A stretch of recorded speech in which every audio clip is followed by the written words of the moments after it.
আসসালামু আলাইকুম রহমতুল্লাহ বরাকাতু। আলহামদুলিল্লাহ রবিল আলমিন ওসলাত ওসালাম আলা নবীনা মুহাম্মদ ওয়া আলিহি ওয়া আসহাবিহি আজমাইন আম্মা বাদ। সুপ্রিয় দর্শক শ্রোতা ভাই বোনেরা, চান্দ্র বর্ষের যে কয়েকটি মাস কোরআন এবং সুন্নাহর দৃষ্টিতে খুবই গুরুত্বপূর্ণ, তাৎপর্যপূর্ণ, ফজিলতপূর্ণ, তার মধ্যে একটি হলো রজব মাস, যে মাসটি শুরু হয়েছে কয়েকদিন হলো। আবার একই সঙ্গে আমাদের মুসলমানদের সমাজে ইসলামের নামে বানোয়াট, ভিত্তিহীন এবং ভুয়া যেসব আমল প্রচলিত আছে এবং কুসংস্কার বিদআত প্রচলিত আছে যে মাসগুলোতে সবচেয়ে বেশি, তার ভেতরে একটিও হলো এই রজব মাস। যার কারণে একজন মুসলমানকে এই রজব মাসের তাৎপর্য, গুরুত্ব এবং করণীয়, পাশাপাশি এই মাস উপলক্ষে কুসংস্কার এবং বর্জনীয় বিষয়গুলো জানা অত্যন্ত গুরুত্বপূর্ণ। রজব মাসের ফজিলত এবং তাৎপর্যের একটি মাত্র পয়েন্ট এবং বিষয় আছে, তা হলো এই মাসটি সম্মানিত 4 মাসের একটি। আল্লাহ সুবহানাহু ওয়া তাআলা বছরের 12টি মাসের ভিতরে 4টি মাসকে সম্মানিত মাস হিসেবে ঘোষণা দিয়েছেন এবং সেই 4টি মাসের ভিতরে একটি হলো এই রজব মাস। আর বাকি 3টি হলো জিলকদ, জিলহজ এবং মুহাররম, 11, 12 এবং 1 নম্বর মাস। আর এই চতুর্থ সম্মানিত মাস হলো রজব মাস। বিধায় সম্মানিত মাস উপলক্ষে এই মাসের মর্যাদা রয়েছে। সম্মানিত মাস উপলক্ষে যুদ্ধ বিগ্রহ করা যায় না, এই মাসেও তাই করা যাবে না। সম্মানিত মাস উপলক্ষে আল্লাহ বলেছেন ফালা তাযলিমু ফীহিন্না আনফুসাকুম, নিজের প্রতি অবিচার করা যাবে না। বিধায় গুনাহ খাতা ইত্যাদি করা যাবে না, পাপাচার ইত্যাদি অন্য মাসের চাইতে এই মাসে না করার ব্যাপারে বেশি সচেতন এবং সাবধান থাকতে হবে। এটি একটি গুরুত্বপূর্ণ দিক এই মাসের। এর বাইরে রজব মাসের ফজিলত এবং মর্যাদাকে কেন্দ্র করে কোরআন এবং সুন্নাহ বিশুদ্ধ সূত্রে একটি হাদিসও বর্ণিত হয় নাই। বিধায় একটি মাত্র মর্যাদার দিক হলো এই মাসের সম্মানিত মাসের একটি মাস।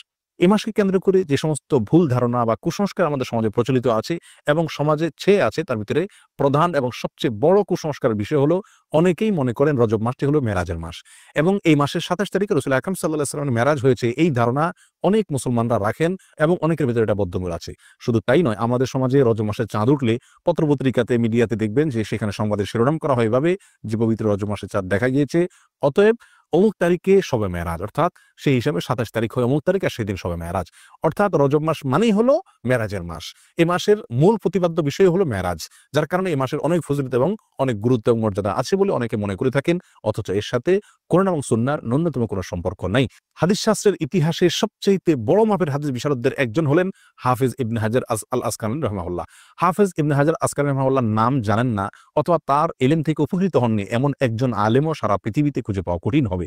সেই হাফিজ ইবনে হাজার আল আসকালানী রাহিমাহুল্লাহ বলেছেন যে ওয়াযাকারা বাযুল কুসসা আছে, কোন কাহিনী রিসাইটার, কোন গল্পবাজ বক্তা তারা মানুষদেরকে বলে বা গল্পবাজ লেখক তারা মানুষদেরকে জানায় যে নবী রাসূলুল্লাহ সাল্লাল্লাহু আলাইহি ওয়াসাল্লামের মেরাজের ঘটনা নাকি রজব মাসে হয়েছে এবং রজব মাসের 27 তারিখে হয়েছে।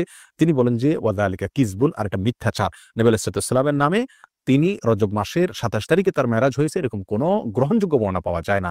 নবী রাসূলুল্লাহ সাল্লাল্লাহু মেরাজ হয়েছে এটি ঠিক এবং ইসরা হয়েছে সেটি কোরআন দ্বারা প্রমাণিত। বিধায় সেটাকে অস্বীকার করলে ঈমানই থাকবে না, সেটি আরেক বিষয়।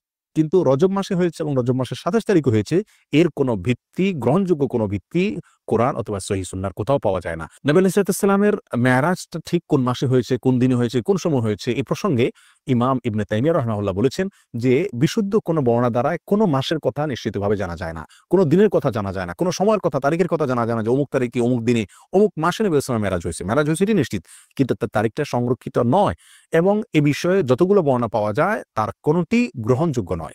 বিধায় এই মাসকে মেরাজের মাস এবং এই মাসের 27 তারিখে শবে মেরাজ এর রাত মনে করে সে রাতে বিশেষ কোনো আমল করা, এর রাতকে বিশেষ কোনো পদ্ধতিতে উদযাপন করা, এটি হলো রজব মাসের সবচেয়ে বড় বিদআত, যার সঙ্গে ইসলামী শরিয়ার কোনো সম্পর্ক নাই। সম্মানিত ভাই বন্ধুগণ, আমরা সেই আমলটাই করব সওয়াবের উদ্দেশ্যে, যে আমলটি কোরআনে অথবা নবী আলাইহিস সালামের হাদিসে বর্ণিত হয়েছে। এর বাইরে কোনো কিছু যদি আমরা করি সেটার নাম বিদআত হবে। বিধায় রজব মাসকে কেন্দ্র করে এই মেরাজ উদযাপন করা, শবে মেরাজ উদযাপন করা, এগুলো সবগুলো বিদআত হবে, এগুলো সবগুলো পরিত্যাজ্য হবে। আল্লাহ তাআলা আমাদেরকে বুঝার তৌফিক দান করুন।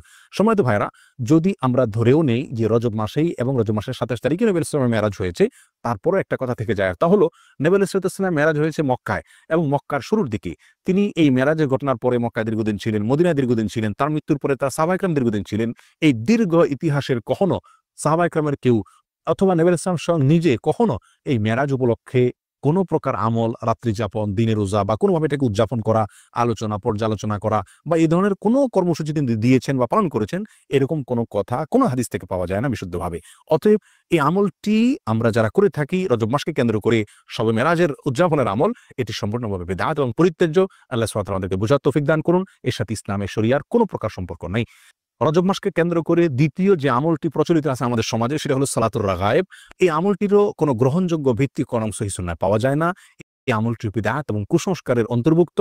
অনেকেই বর্ণনা করে থাকে একটা হাদিসটি বর্ণনা করেছেন আনাস রাদিয়াল্লাহু তাআলা আনহু যে রাসূল আকরাম সাল্লাল্লাহু আলাইহি ওয়াসাল্লাম নাকি বলেছেন যে কোন ব্যক্তি যদি রজব মাসের প্রথম বৃহস্পতিবার দিবাগত রাতে আ রাতে ১২ রাকাত নামাজ পড়ে নফল নামাজ এবং সেটা মাগরিব এশার মাঝখানে ২ রাকাত করে পড়ে, প্রথম রাকাতে সূরা ফাতিহা, এরপরে ৩ বার সূরা ইন্না আনজালনা ফি লাইলাতুল কদর, এরপরে ১০ বার সূরা কুল হুয়াল্লাহ, সিজদাতে বিশেষ সংখ্যক তাসবিহ এবং এরপরে বিশেষ সংখ্যক দুরূদ রাসূলের প্রতি, এগুলো যদি কেউ করে তার জীবনের সব গুনাহ মাফ করে দেওয়া হবে ইত্যাদি ইত্যাদি। এটাকে সালাতুর রাগায়েব বলা হয়। প্রিয় বন্ধুগণ, এই সালাতুর রাগায়েব সম্পর্কিত এই যে হাদিসটি পেশ করা হয়ে থাকে, এটি নবী আলাইহিস সালামের কোনো হাদিসের কিতাব থেকে খুঁজে পাওয়া যায় না। এই সম্পর্কে মুহাদ্দিসিনে কেরাম একেবারে সুস্পষ্ট মন্তব্য করেছেন যে এটি জাল এবং ভিত্তিহীন। একটি টাকার নোট যখন ব্যাংক থেকে ওটাকে জাল হিসেবে চিহ্নিত করে দেওয়া হয়, এটি যেরকম অচল হয়ে যায়, এই হাদিসটিকে মুহাদ্দিসিনে কেরাম ঐক্যবদ্ধভাবে যেহেতু জাল বলে চিহ্নিত করেছেন, বিধায় এটাও অচল এবং গ্রহণযোগ্য নয়। রজব মাস উপলক্ষে তৃতীয় যে আমলটি প্রচলিত আছে তা হলো একটি দোয়া বেশি বেশি করে পড়া, আর সেটি হলো আল্লাহুম্মা বারিক লানা ফি রজব ওয়া শাবান, অর্থাৎ হে আল্লাহ আপনি আমাদেরকে রজব এবং শাবান মাসে বরকত দান করুন, ওয়া বাল্লিগনা রমাদান, আর আমাদেরকে রমজান পর্যন্ত আপনি পৌঁছায় দিন, অর্থাৎ রমজান যেন আমরা লাভ করতে পারি। এই দোয়াটি বর্ণিত হয়েছে মুসনাদে আহমদে। আর যেই বর্ণনায় এই দোয়াটি বর্ণিত হয়েছে সেই বর্ণনার ভিতরে একজন বর্ণনাকারী আছেন যার নাম হলো যায়েদা ইবনে আবি রিকাদ। এই বর্ণনাকারী সম্পর্কে ইমাম বুখারী রাহিমাহুল্লাহ বলেছেন যে মুনকারুল হাদিস, তার হাদিস গ্রহণযোগ্য নয়। আর ইমাম নাসাই রাহিমাহুল্লাহ বলেছেন যে তাকে আমি চিনি না, অন্য এক কিতাবে তিনি বলেছেন সে মুনকারুল হাদিস, এবং ইবনে হিব্বান রাহিমাহুল্লাহ তার সম্পর্কে মন্তব্য করেছেন যে এই লোকের বর্ণিত কোনো হাদিস গ্রহণযোগ্য নয়। অতএব সমস্ত মন্তব্যের ভিত্তিতে এই হাদিসকেও বলা যায় এটি বিশুদ্ধ নয়। তবে যেহেতু এই দোয়ার অর্থের ভিতরে কোনো মন্দ দিক নেই, খারাপ দিক নেই, অতএব কেউ এটাকে সাধারণভাবে যদি পড়ে তাতে তেমন কোনো দোষণীয় বিষয় এটাকে বলা যাবে না, কিন্তু এটাকে নবী আলাইহিস সালামের দিকে সম্বন্ধ করা এটা বিশুদ্ধ নয়। চতুর্থত যে আমলটি রজবকে কেন্দ্র করে প্রচলিত সেটা হলো এই মাস উপলক্ষে বিশেষ কোনো পশু জবাই করাকে অনেকে সওয়াব মনে করেন।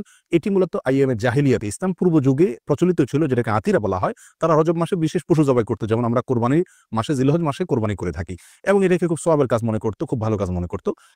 ইসলাম তাদের সেই প্রথাকে সম্পূর্ণভাবে রহিত করেছে, বিলুপ্ত করেছে। এ সম্পর্কে বহু বিশুদ্ধ হাদিস বর্ণিত আছে। বিধায় রজব মাস উপলক্ষে বিশেষ কোনো পশু জবাই করা এটাকে সওয়াবের কাজ মনে করা যাবে না। অন্য মাসে জবাই করেন সেসব এই মাসেও করেন, সেটা ভিন্ন বিষয়, কিন্তু সওয়াবের অংশ হিসাবে এই মাসে কোনো পশু জবাই করা যাবে না।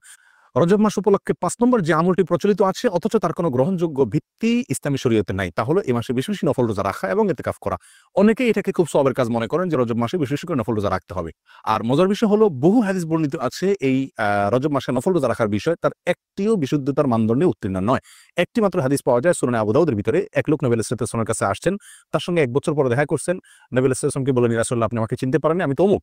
তখন তিনি বললেন, তুমি তো সে মনে হচ্ছে না, অর্থাৎ চেহারা পরিবর্তন হয়ে গেছে তোমার, তুমি এরকম পরিবর্তিত কিভাবে হলে? তখন তিনি বললেন, ইয়া রাসূলুল্লাহ এই ১ বছরে আমি কখনো দিনের বেলায় খাবার খাইনি, অর্থাৎ আমি রোজা রেখেছি সারা বছর। তখন তিনি বললেন, তুমি নিজেকে এত কষ্ট কেন দিতে গেলে? লোকটি বলল, ইয়া রাসূলুল্লাহ আমার অনেক শক্তি আছে, আপনি আমাকে নফল রোজার অনুমতি দিন, সুযোগ দিন। তখন নবী ইসলাম বিভিন্ন ফরম্যাটে তাকে রোজা রাখার জন্য বললেন। একটা পর্যায়ে সে বাড়াইতে বাড়াইতে আরো বাড়াইতে চাইলো, আরো বেশি রোজা রাখতে চাইলো। তখন নবী ইসলাম তাকে বললেন, তুমি সম্মানিত মাসে রাখিও, সম্মানিত মাস চলে গেলে ছেড়ে দিও রোজা, এভাবে করে রাখিও তুমি। অর্থাৎ এই হাদিস থেকে বোঝা যায় রজব মাসে যেহেতু একটা সম্মানিত মাস, সেই হিসাবে এই মাসে রোজা রাখার কথা রাসূল সাল্লাল্লাহু আলাইহি ওয়াসাল্লাম তাকে বলেছেন। এই হাদিসে মূলত তাকে স্পেশালি বলা হয়েছে, এবং সম্মানিত মাস এটা রজবের সাথে খাস নয়, বিধায় রজব মাসে নফল রোজার বিশেষ কোনো ফজিলত আছে এরকম মনে করাটা বিশুদ্ধ নয়। রজব মাসকে কেন্দ্র করে আরেকটি আমল প্রচলিত আছে, তা হলো উমরা বেশি বেশি করা। বিশেষ করে সৌদি আরবে প্রচলিত আছে, আর শিয়াদের ভিতরে এটা বেশি প্রচলিত আছে। শিয়ারা গোটা রজব মাসকে কেন্দ্র করেই অনেক আনুষ্ঠানিকতা করে থাকে, যার একটা প্রভাব আমাদের সমাজে পড়েছে, কারণ শিয়াদের অনেক প্রভাব এখন আমাদের সমাজে রয়ে গেছে, যার কারণে রজব মাসকে খুব বেশি ঘটা করে আমরা অনেকেই উদযাপন করে থাকি। তার ভিতরে একটি কাজ অনেকেই করে থাকেন, তা হলো বিশেষভাবে উমরা। মনে করেন যে রজব মাসে উমরা করলে বেশি সওয়াব হবে, এবং এটাকে উমরায়ে রজবিয়া বা রজব মাসের উমরা বলা হয়। অথচ এই সম্পর্কে নবী আলাইহিস সালাম থেকে বিশুদ্ধ কোনো হাদিস পাওয়া যায় না। একটি হাদিস আছে সহিহ বুখারীতে, আব্দুল্লাহ ইবনে ওমর রাদিয়াল্লাহু বর্ণনা করেছেন। তিনি বলেছেন নবী আলাইহিস সালাম ৪টি উমরা করেছেন এবং তার একটি ছিল রজব মাসে। তখন আমাদের আয়েশা রাদিয়াল্লাহু তাআলা আনহা তাকে খণ্ডন করে বলেছেন যে নবী আলাইহিস সালামের ৪টি উমরার প্রত্যেকটি উমরায় তিনি সঙ্গে ছিলেন, তার কোনো উমরা রজব মাসে ছিল না। অতএব সহিহ বুখারীর এই সুস্পষ্ট হাদিস থেকেও বোঝা গেল রজব মাসে উমরা করার বিশেষ কোনো ফজিলত নেই। অন্য মাসে কেউ উমরা করে সেই সবই মাসেও করতে পারে। যেমনিভাবে রজব মাসে রোজারও বিশেষ কোনো ফজিলত না, কিন্তু অন্য মাসে কেউ ১৩, ১৪, ১৫ চাঁদের এই তারিখগুলাতে অথবা সোম, বৃহস্পতিবার রোজা রাখে, সেই হিসাবে কেউ রোজা যদি রাখে এটা ভিন্ন কথা, কিন্তু রজব হিসাবে যদি কেউ রাখে তাহলে সেটা বিদআত হবে। রজব মাসকে কেন্দ্র করে অনেক জাল এবং ভিত্তিহীন হাদিসও বর্ণিত হয়েছে। তার ভিতরে একটি হলো রজব আল্লাহর মাস, শাবান রাসূলের মাস, আর রমজান হলো তার উম্মতের মাস। এরকম একটা হাদিস অনেকে বর্ণনা করে থাকেন। এই হাদিসকে হাফেজ ইবনে হাজার আসকালানি রাহিমাহুল্লাহ বলেছেন, এই হাদিসের বর্ণনাকারীদের ভিতরে আবু বকর আন-নাক্কাশ নামে একজন বর্ণনাকারী আছেন, যে লোকটি মিথ্যুক এবং রাসূল সাল্লাল্লাহু আলাইহি ওয়াসাল্লাম নামে হাদিস বানানোর ক্ষেত্রে সে বিখ্যাত। আর তার সম্পর্কে অন্যান্য মুহাদ্দিসিন ইকরামের অনেকে আরো অনেক মন্তব্য করেছেন। তার ভিতরে ইমাম সৈয়দ রহমতুল্লাহ আল্লাহ মুসলিমের ভিতরে ইমাম সালাহ রহমাল্লাহ মওজুআত নামক কিতাবে তার সম্পর্কে একই মন্তব্য প্রায় করেছেন। বিধায় এটিও জাল এবং ভিত্তিহীন হাদিস। অনেকে রজব মাস সম্পর্কে আরেকটা হাদিস বর্ণনা করে থাকেন, অনেক খুতবাতে অনেক আলোচনাতে আমরা অনেক হয়তো শুনে থাকবো যে কোরআনের মর্যাদা সকল জিকিরের মধ্যে যেরকম শ্রেষ্ঠ, এরকম সকল মাসের ভিতরে রজব মাসের মর্যাদা শ্রেষ্ঠ। এই হাদিস যারা বর্ণনা করে থাকেন, এই হাদিস প্রসঙ্গেও হাফেজ ইবনে হাজার আসকালানি রাহিমাহুল্লাহ এবং অন্যান্য হাদিস বিশারদ, বিশেষ করে জাল হাদিস বিশেষজ্ঞ উলামা ইকরামের অনেকেই বলেছেন যে হাদিসের বর্ণনাকারীর ভিতরে সিক্তি নামে একজন বর্ণনাকারী আছেন। আর এই বর্ণনাকারী, এই লোকটি জাল হাদিসের বিখ্যাত বর্ণনাকারী, অর্থাৎ রাসূল সাল্লাল্লাহু আলাইহি ওয়াসাল্লামের নামে মিথ্যা হাদিস বর্ণনা করার ক্ষেত্রে তার বিশাল খ্যাতি রয়েছে।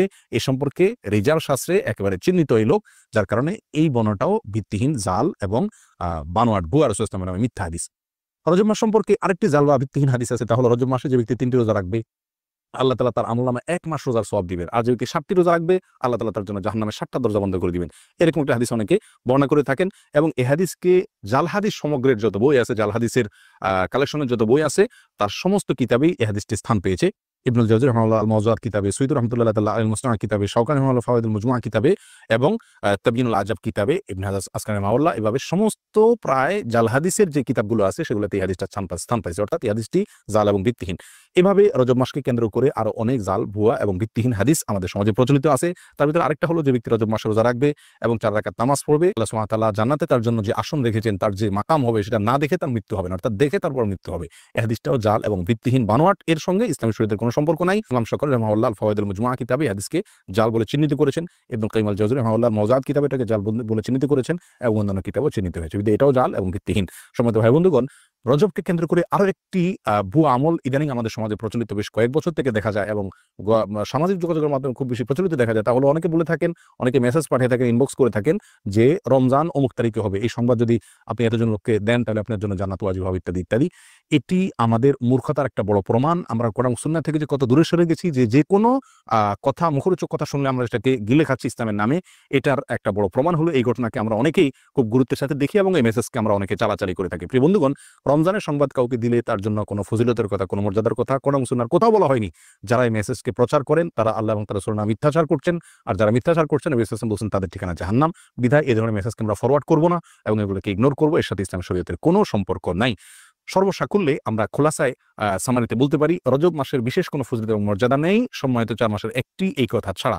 এ মাস উপলক্ষে বিশেষ একটি আমলের কথাও কোরআন সুন্নাহ বর্ণিত হয় নাই এবং এ মাস উপলক্ষে বিশেষ কোনো রোজা, বিশেষ কোনো উমরা, বিশেষ পদ্ধতিতে সালাত, এমনকি বিশেষ যে আমলটি আমাদের সমাজে সবচেয়ে জড়ভাবে প্রচলিত আছে, মেরাজের রাত্রি উদযাপন করা, সে রাত্রে জেগে ইবাদত করা, দিনে রোজা রাখা, এর একটি জিনিসও নবী আলাইহিস সালাম থেকে প্রমাণিত নয়। আর নবী আলাইহিস সালাম থেকে যেটি প্রমাণিত না, সেটা দেখতে যতই ভালো দেখা যাক না কেন, তার কোনো সওয়াব আমরা পাবো না। এটা বিদআত হিসাবে গণ্য হবে, আর বিদআতের ঠিকানা জাহান্নাম। আমরা অনেকেই বলে থাকি যে মানুষ এমনি মসজিদে আসে না, নামাজে আসে না, এক উসিলা যদি শবে মেরাজ উপলক্ষে মসজিদে আসে, আপনারা বাধা দিয়ে মসজিদ থেকে বের করে লাভ কি? তারা তো গান গাচ্ছে না, হারাম কাজ করছে না। যে সমস্ত ভাইরা এটা বলেন, 2 কারণে তাদের সঙ্গে আমরা একমত হতে পারবো না। নাম্বার 1, বিদআত কাকে বলা হয়? ভালো কাজ, দেখতে ভালোই মনে হচ্ছে কিন্তু কোরআন এবং সুন্নাহ এটা করতে বলা হয়নি, এটার নাম বিদআত, আর এই বিদআতের ঠিকানা জাহান্নাম। বিধায় এই কাজটি সেই সংজ্ঞার মানদণ্ডে বিদআতের ভিতরে অন্তর্ভুক্ত হবে। বিধায় এটা করলে সওয়াব হবে না, বরং গুনাহ হবে, যদিও দেখতে ভালো দেখা যাচ্ছে। দ্বিতীয়ত, শবে মেরাজ উপলক্ষে মানুষ আসে, উপলক্ষে সংশোধন হয়ে যাবে, যারা এরকম ধারণা করেন তারা ভুলের স্বর্গে বাস করছেন। কারণ শবে মেরাজ উপলক্ষে মসজিদে এসছেন এবং এই বিদআতি পদ্ধতিতে জিকির ইবাদত বন্দেগী করছেন, এরপরে সারা জীবনের জন্য সংশোধিত হয়ে সারা বছর মসজিদে আসা ধরছেন, নামাজ পড়ছেন, এরকম একটি লোকও খুঁজে পাওয়া যাবে না। বিধায় এই বিদআত দিয়ে কোনোদিন মানুষের সংশোধন হবে না। এই বিদআতকে আমরা বর্জন করি। সারা দেশে জোরালোভাবে, আমাদের সমাজে সবচেয়ে জোরালোভাবে যে কয়েকটি বিদআত প্রচলিত আছে তার ভিতরে একটা হলো এই মেরাজ উদযাপন এবং মেরাজ উপলক্ষে বিশেষ আমল। আল্লাহ সুবহানাহু ওয়া তাআলা আমাদের সকলকে রজব মাসকে কেন্দ্র করে যে সমস্ত বিদআত আছে, কুসংস্কার আছে, এগুলো থেকে বেঁচে থাকার তৌফিক দান করুন। কোরআন এবং সুন্নাহর বিশুদ্ধ জ্ঞান অর্জন করার তৌফিক দান করুন এবং বিশুদ্ধ জ্ঞান অনুযায়ী পরিশুদ্ধ আমল করার তৌফিক দান করুন। জাযাকুমুল্লাহু খায়রা। আসসালামু আলাইকুম ওয়া রাহমাতুল্লাহি ওয়া বারাকাতুহু।